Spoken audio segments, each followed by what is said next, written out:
Good afternoon. Happy Friday. Someone wanted me to review a Darcy video to see if I agreed. I, I'm not going to watch his video. He, I don't like to watch other attorneys' videos. If you send me the link to another attorney's video, unless you're asking me, to critique them specifically about an area of law that I find interesting, I'm not going to do it. Don't really care about Darcy's opinion on the Chille appeal, because his opinion is worth no more than mine. I don't hold him up to be anybody who's smarter than me particularly, and I'm not trying to bag on the dude. I don't believe that his opinion is useful. For example, if someone sent me the link to a video to our Nevada judges. Our Nevada judges had a panel with a defense public defender and I think it was a lawyer, but he was a police educator who would go around and make sure that the local police departments were informed on what is or isn't lawful, etc. And they had and it was hosted, the little panel was hosted by a senior public defender, and something like that I would have interest in, and I did watch it. And while I disagreed with the female public defender, and while the older public defender didn't really express an opinion, I still felt like I got some value out of it, because specifically they are Nevada attorneys who deal with this specific Nevada law and may have some insight into it that a California attorney wouldn't have. Me going to another California attorney, why bother? I am a California attorney. We're going to look at it through roughly the same lens of our understanding of California law and what we've read on Nevada law, and we may not be aware of any of the interesting little tweaks and twists of Nevada law, because there's nuance. There's ways that different states do things that California attorneys aren't aware of.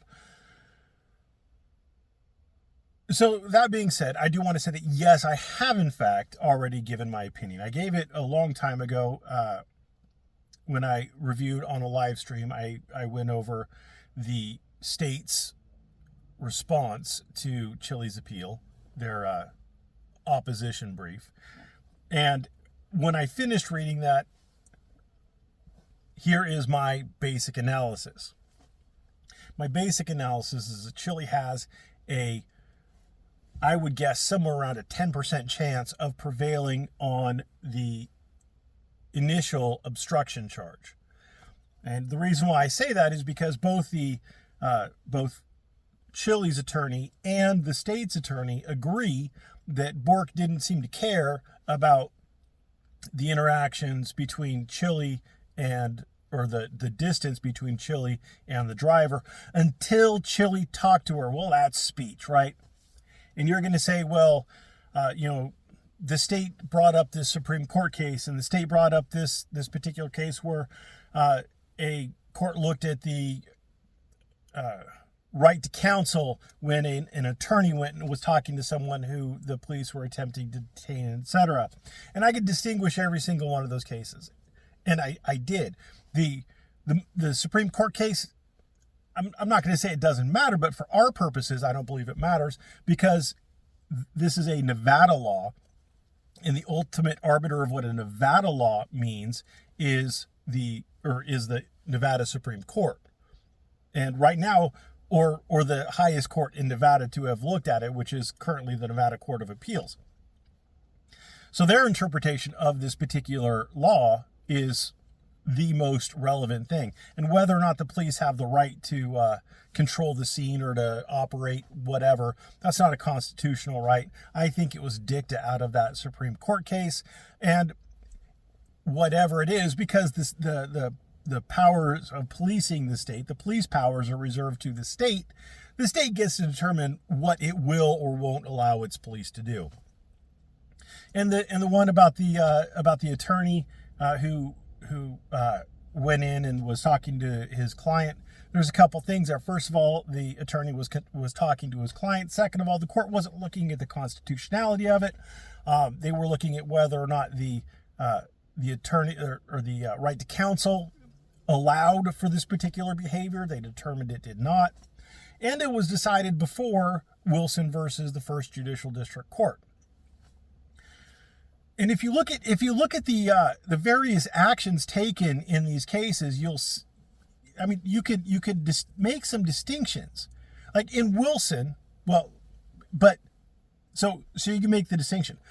But Wilson was decided it's the most recent decision on this particular statute, right? And what is telling and what should be important to you is that the state really didn't want to address it. They really did not want to address it. The only time the state addressed it, if I remember correctly, is to say that Wilson analyzed the statute and said that the statute was not overbroad and not vague.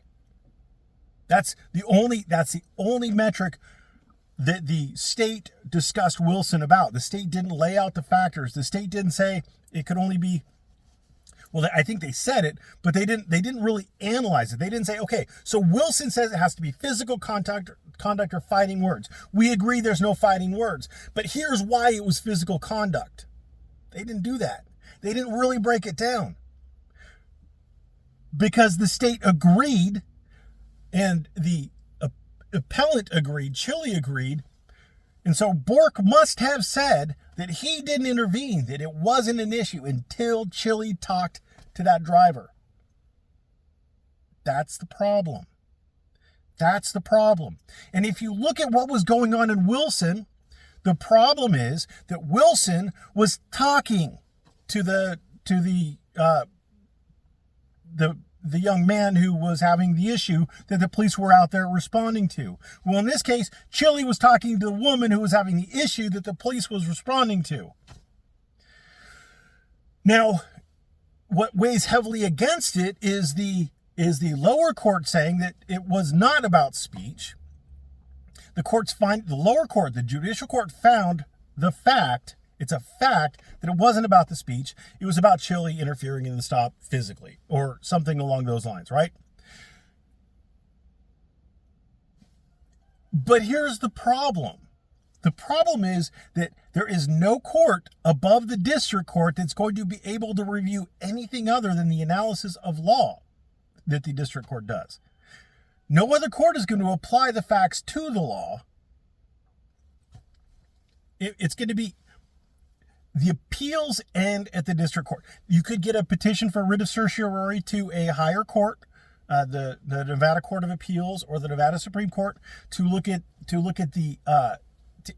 any constitutional analysis. But they're going to remand it back. I mean, if they say that the district court didn't analyze the statute correctly or the constitutional ramifications of the statute correctly, all they're going to do is say, we're going to send it back to you. You need to look at it this way. But then the district court's going to be able to make the decision again.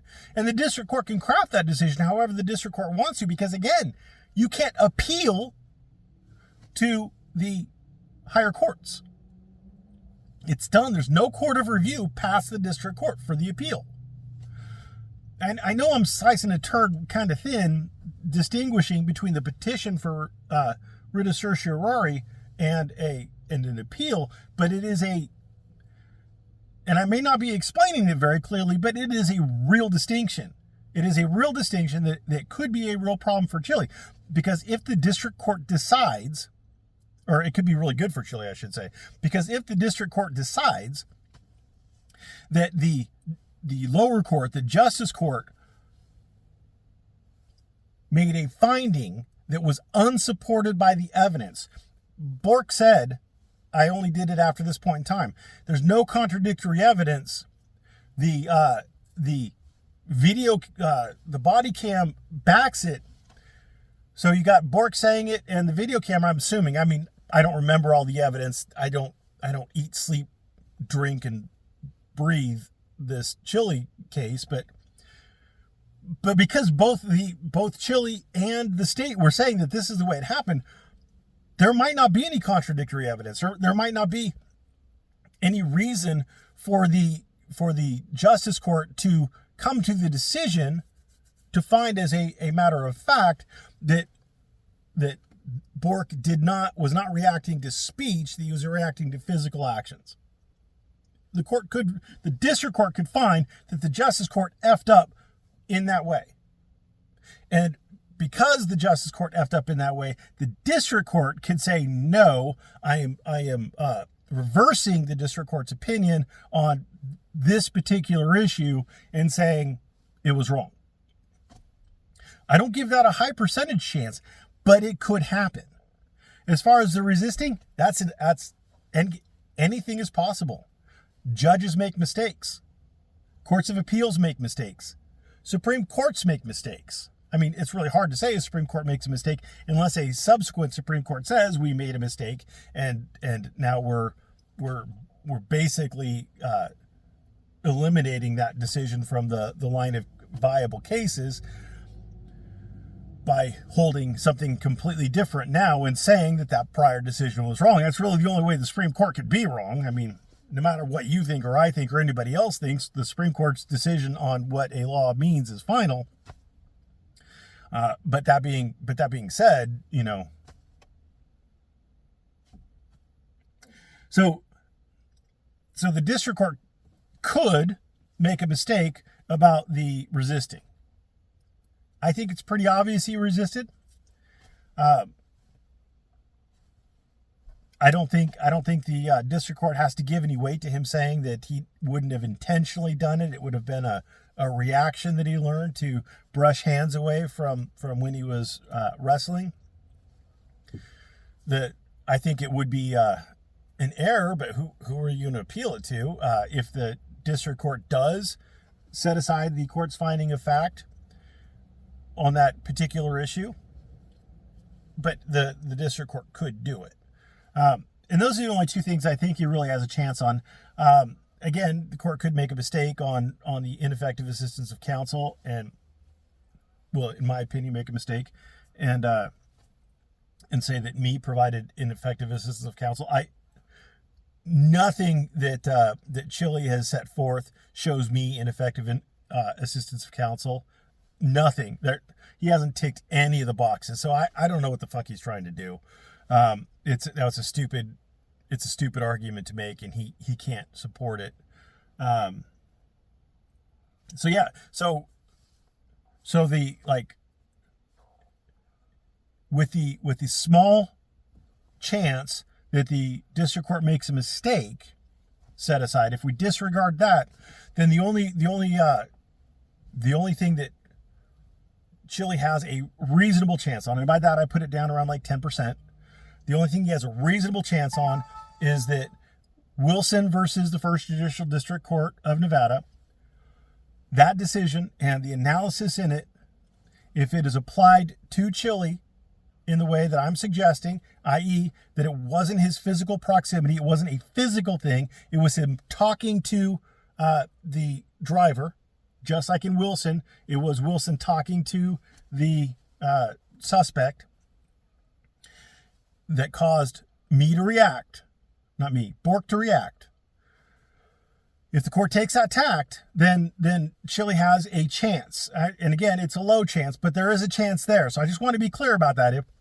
If the court sets aside that particular issue, I wouldn't be that particular conviction. I wouldn't be shocked. I mean, he's got a reasonable chance. So I just want everybody to be prepared for that.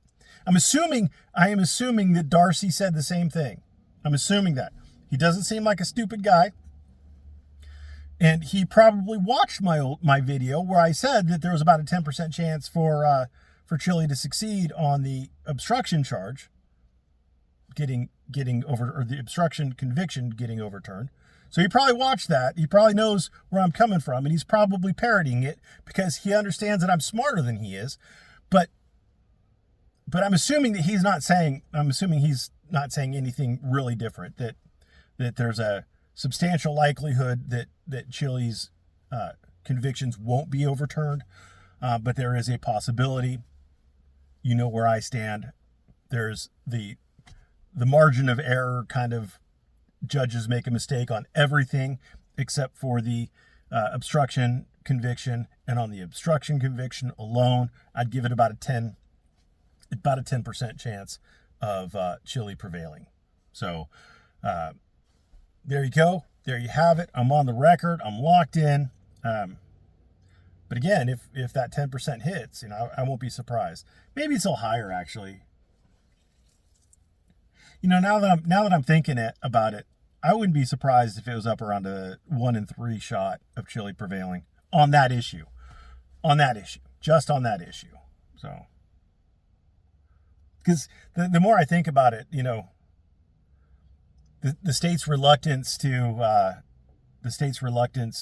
really address Wilson and analyze Chille's case with the facts in Wilson, and the state's reliance on decisions that are really distinguishable that were decided before Wilson,